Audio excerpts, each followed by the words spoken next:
tarawih, qiyam Ramadan, qiyamul lail, tahajud sama saja. Ini istilah-istilah yang sama saja. Intinya dia sholat malam. Cuma sholat Ramadan diistilahkan dengan tarawih. Tarawih itu artinya istirahat. Karena setiap muslim dan muslimah punya peluang mengerjakannya. Dia begitu selesai ba'diyah isya, langsung bisa dikerjakan. Gitu kan? Kalau sholat tahajud umumnya, itu Nabi SAW sering kerjakan setelah tidur, atau beliau terlambatkan di awal malam, kayak kita sekarang sekitar jam 12 malam. Tapi tarawih boleh dikerjakan setelah ba'diyah isya.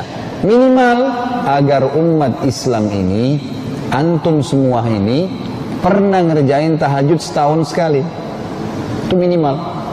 Karena kalau enggak maka tidak ada sholat tahajud tuh. Kebiasaan kita atau terbiasanya kemarin kita sholat tarawih, itu adalah sebuah hal yang harus dijaga setelahnya.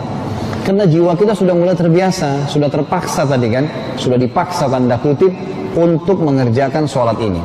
Dan ada satu rahasia yang luar biasa di sini dari hadis Nabi SAW yang berbunyi, hadis ini sahih riwayat Imam Tirmidzi dan juga kalau tidak salah diriwayatkan oleh Hakim. Manusia dalam keadaan baik selama mereka menyegerakan buka puasa dan mereka menerlambatkan sahur. Begitu azan buka puasa, ambil kurma 1-2 butir, minum air, sholat dulu. Habis itu baru kembali makan supaya perutnya nggak kaget dan maghribnya nggak ketinggalan. Sahur dianjurkan diterlambatkan, makin dekat azan makin bagus.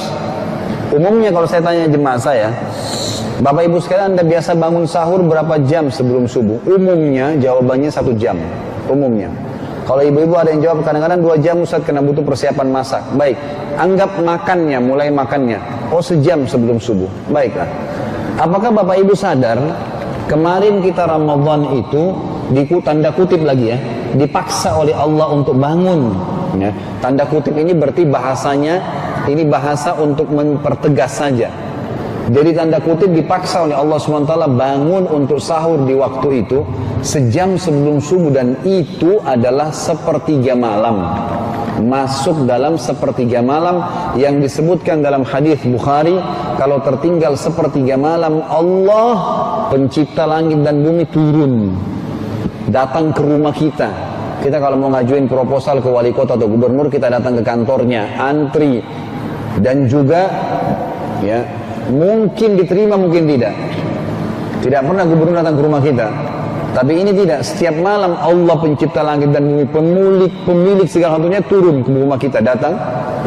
Kemudian pada saat Allah Subhanahu wa taala turun, bertanya kepada para malaikatnya, adakah yang minta tolong? Saya kasih. Adakah yang punya hajat saya penuhi? Adakah yang bertobat saya ampuni? Setiap malam. Kita sudah dilatih sebulan, tanda kutip tadi, dipaksa bangun dengan sahur itu agar terbiasa bangun di waktu yang mulia itu. Kenapa sekarang Bapak Ibu nggak bangun? Kembali ke standar godaan setan, nanti ngantuk kalau kerja, nanti begini, nanti begitu. Lawan, a'udzubillahi minasyaitonirrajim. Jangan iyakan setan. Lawan.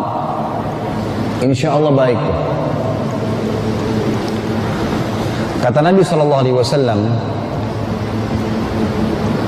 kalau anak Adam mau tidur, maka akan diikat oleh setan dengan 3 ikatan. Kepalanya, perut dan dadahnya, serta kakinya.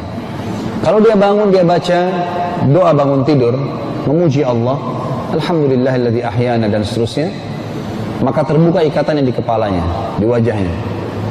Kalau dia wudu, di sini ulama hadis mengatakan wudu sholat tahajud atau wudu sholat subuh, intinya bangun malam.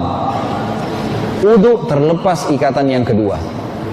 Dan kalau dia sholat, maka terlepas ikatan yang ketiga, dan engkau akan temukan orang itu paling bahagia pada harinya.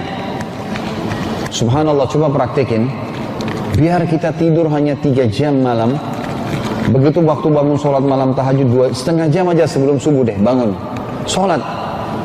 Kemudian azan subuh coba sholat di masjid. Pastikan habis sholat subuh itu kita luar biasa semangatnya. Gak ngantuk, gak capek, gak apa. Berapa kali saya praktekin, tidak ada masalah sama sekali.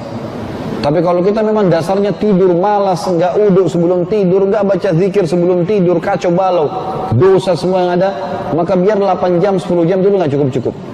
Ngantuk aja terus. Sudah janji Nabi SAW, terlepas ikatan syaitan. Maka bangun di waktu ini. Salat malam, kata Nabi SAW dalam hadis riwayat Muslim, afdalus salah ba'da salatil maktubah, salatul qiyam. Salat yang paling afdal setelah salat 5 waktu adalah salat malam.